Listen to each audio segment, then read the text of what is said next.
अस्सलाम वालेकुम रहमतुल्लाह। दिसमिस कैरी में आपको एक बार से फिर खुश आमदीद कहते हैं।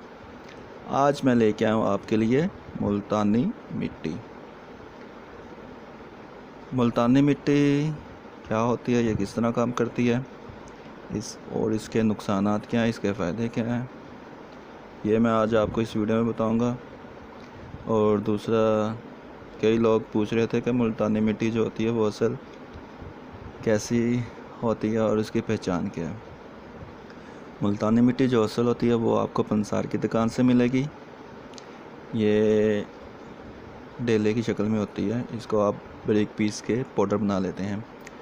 कुछ जो मिट्टी होती है मुल्तानी वो आपको जनरल स्टोर, वीआईपी स्टोर्स और शॉपिंग मॉल से डब्बे के अंदर पैकेट की सूरत में मिलती है। लेकिन कहा नहीं जा सकता कि वो मिट्टी असली होती है या 2 नंबर होती है। लेकिन जो असल मिट्टी है वो आपको पंसार की दुकान से ही मिलेगी। अब ये जो मिट्टी है ये आपको कैसे फ़ायदा पहुंचाती है।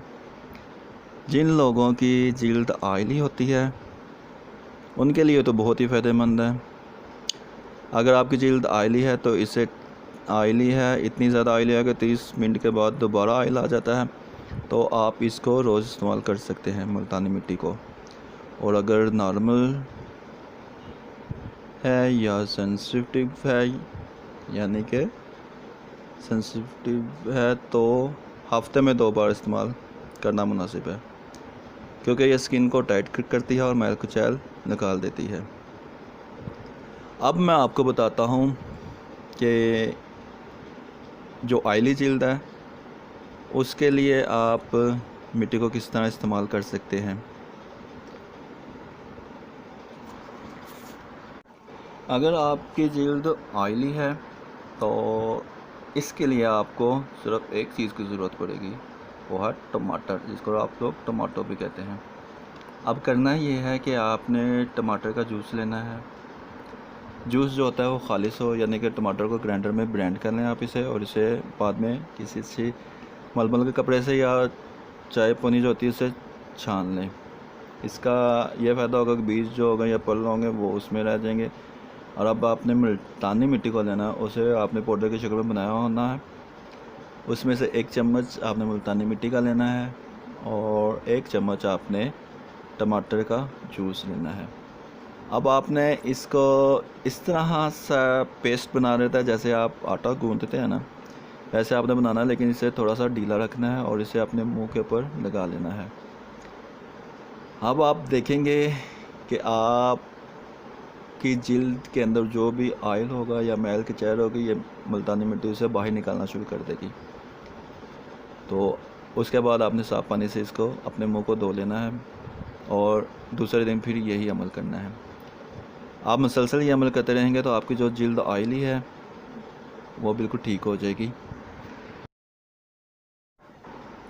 और दूसरे तरीके पर जो जिल्द होती है वो धूप की वजह से काफ़ी लाल हो जाती है, जैसे कि आप तस्वीर में चेक कर रहे हैं।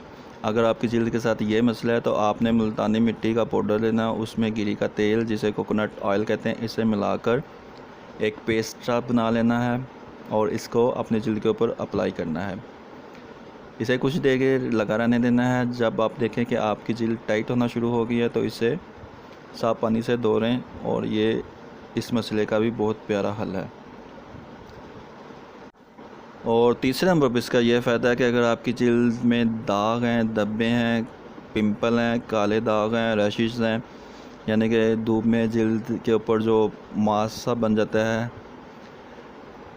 वो है, तो उसके लिए आपने ये करना है कि आपने लेमन का जूस लेना है 1 चम्मच, टमाटर का रस लेना है 1 चम्मच, शहद ले लेना है 1 चम्मच, और संदलवुड का पाउडर लेना है 1 चम्मच, और 1 चम्मच मुल्तानी मिट्टी। अगर मुल्तानी मिट्टी कम पड़ती है तो आप इसमें 2 चम्मच भी कर सकते हैं। अब इन चारों चीज़ों को मिक्स करके आपने अपनी जिल्द के ऊपर लगाना है, और ये हफ्ते में आपने 2 दफ़ा करना है। इससे ये होगा कि आपके जो दाग धब्बे हैं, जो पिंपल हैं, जो दाग से बन जाते हैं, यानी कि जिल्द के अंदर जो गड्ढे से बन जाते हैं, उनको ये फिलअप करने में बहुत मदद देता है। और जो शहद होता है ये तो इसमें तो काफ़ी विटामिन्स होते हैं, मिनरल्स होते हैं, ये जिल्द में हमवार पैदा करता है। यानी कि जैसे एक सड़क होती है उसमें टोए पड़ जाते हैं, खड्डे पड़ जाते हैं, तो उसके ऊपर प्लास्टर किया जाता है या उसके ऊपर बजरी डाली जाती है तो वो बराबर हो जाती है। वैसे ही शायद काम करता है।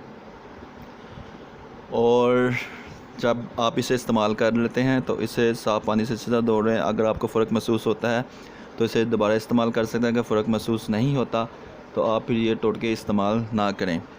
और ज़्यादातर जो होता है ऑयली जिल्द, उसके लिए तो ये बहुत ही ज़्यादा फ़ायदेमंद है। ऑयली जिल्द के लिए आप इस्तेमाल कर सकते हैं जो मैंने आपको पहले बताया है। और जो दूसरी जिल्द है जिसे हम नाजुक जिल्द कहते हैं या रैशेस वाली जिल्द कहते हैं, उसके लिए खाली मुल्तानी मिट्टी इस्तेमाल करना बहुत ही नुकसानदेह है। अब तीसरा टोटका ये है कि अगर आपकी जिल्द में बहुत ज़्यादा पिंपल बन गए हैं और दाग बन गए हैं, अगर खाली दाग और पिंपल हैं तो उसके लिए आपने दही लेना है। दही जितना ज़्यादा पुराना होगा उतना ही ज़्यादा फ़ायदेमंद होगा, क्योंकि जो पुराना दही होता है इसमें काफ़ी ज़्यादा एंटीऑक्सीडेंट बन जाते हैं। उसको आपने मिट्टी में मिलाकर लगाना है, इससे ही फ़ायदा होगा। और मुल्तानी मिट्टी जो होती है वो कई लोग इसे खाने के तौर पर भी इस्तेमाल करते हैं। इसे तवे के ऊपर या किसी और चीज़ के ऊपर इसे भून लेते हैं और चम्मच के साथ खाते हैं। अब ये जो मुल्तानी मिट्टी होती है इसके नुकसानात क्या हैं, ये इस पर थोड़ी सी बहस कर लेते हैं। इसके नुकसानात सबसे ज़्यादा ये होते हैं कि ये जो आपकी खून की नालियाँ होती हैं उनमें जम जाती है। ये जम इसलिए जाती है क्योंकि अगर आपने तजुर्बा करना हो तो आप इसे एक बर्तन में डालें, ऊपर से पानी डालें तो आप देखेंगे पानी ऊपर से सारा बह जाता है और मुल्तानी मिट्टी नीचे पेंदे में बैठ जाती है। इसी तरह ये अमल खून की नाली में भी होता है। खून ऊपर से गुज़रता है और मिट्टी जो होती है वो नाली में बैठना शुरू हो जाती है। इस तरह नाली में ब्लॉकेज पैदा हो जाती है और हार्ट अटैक होने का चांस बहुत ज़्यादा होता है। दूसरा, ये गुर्दों में पथरी बनाने का भी सबब बनती है। और आपको अगर मुल्तानी मिट्टी खाने का बहुत दिल करता है तो आप अपना कैल्शियम का और आयरन का टेस्ट करवाएं। अगर आपके कैल्शियम और आयरन कम है तो फिर ही आपका दिल करेगा मुल्तानी मिट्टी खाने को, गाची खाने को या सीमट खाने को। और मेरा तो मशवरा तो यही है कि आप दवाई इस्तेमाल करें बजाय मुल्तानी मिट्टी खाने के। आप तो नेक्स्ट वीडियो में फिर मुलाकात होगी, तब तक के लिए इजाज़त दें। अपना बहुत ज़्यादा ख्याल रखें, मुझे दुआ में याद रखें। अल्लाह हाफ़िज़।